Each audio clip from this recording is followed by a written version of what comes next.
இன்றைக்கி ரெட் அவல் வச்சு நல்ல டேஸ்டியான லட்டு ரெசிபி தான் எப்படி செய்யுதுன்னு பார்க்க போகிறோம். அதுக்கு ஃபஸ்ட்டு ஒரு பேன் வச்சுட்டு 1 கப் அளவு ரெட் அவல் எடுத்திருக்கேன். இப்போ இதை நல்லா வறுத்து எடுத்துக்கலாம். இப்போ கையில் எடுத்தது இந்த மாதிரி நல்லா மொறு மொறுன்னு இருக்கணும். இந்த அளவுக்கு வந்ததை வேற ஒரு தட்டில் மாற்றிடலாம். இப்போ அதே கப்பில் வந்து 1 கப் அளவு வேர்க்கடலை எடுத்து வச்சுருக்கேன். இதையும் வந்து நம்ம வறுத்து எடுத்துக்கலாம். இது வறுத்த பிறகு இதையும் வந்து வேற ஒரு பிளேட்டில் மாற்றிடலாம். இப்போ 1/2 கப் வந்து பொட்டுக்கடலை எடுத்திருக்கேன். இது அந்த சூட்லேயே வந்து 1 நிமிஷத்துக்கு மட்டும் வறுத்தா போதும். இப்போ இதையும் வந்து நம்ம அவலோட சேர்த்துக்கலாம். ஃபஸ்ட்டு அவல் பொட்டுக்கடலை சேர்த்து நல்லா நைஸாக அரைச்சி எடுத்துட்டு இப்போ அதுக்கப்புறம் அதிலே வந்து வேர்க்கடலையும் ஏலக்காவும் சேர்த்து கொரப்பாக அரைச்சி எடுத்துங்க. நைஸாக அரைக்காதீங்க, இந்த அளவுக்கு அரைச்சி எடுக்கணும்.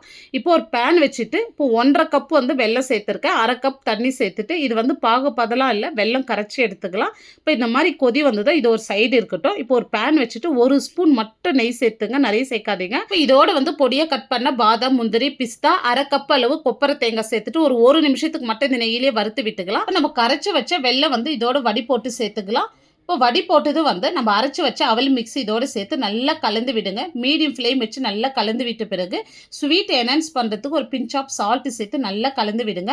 இப்போ இதில் வந்து நெய் எதுவுமே சேர்க்காதீங்க. நம்ம கொப்பரை தேங்காயிலேருந்து நல்லா எண்ணெய் விட்டு வரும். இப்போ இந்த அளவுக்கு வந்தது வேற ஒரு பிளேட்டில் மாற்றிட்டு கை பொறுக்கிற சூடு வந்ததை நம்ம லட்டு பிடிச்சி எடுத்துக்கலாம். இன்னைக்கு ரெட் அவல் வச்சு சிம்பிளாக லட்டு பண்ணியிருக்கோம். ஆனால் டேஸ்ட் வேற லெவலில் இருக்கும். இந்த வீடியோ டீட்டெயில்டாக பார்க்கணும்னா இந்த ப்ளே பட்டனை கிளிக் பண்ணி பாருங்கள். மறக்காமல் லைக் பண்ணிட்டு சப்ஸ்கிரைப் பண்ணிடுங்க.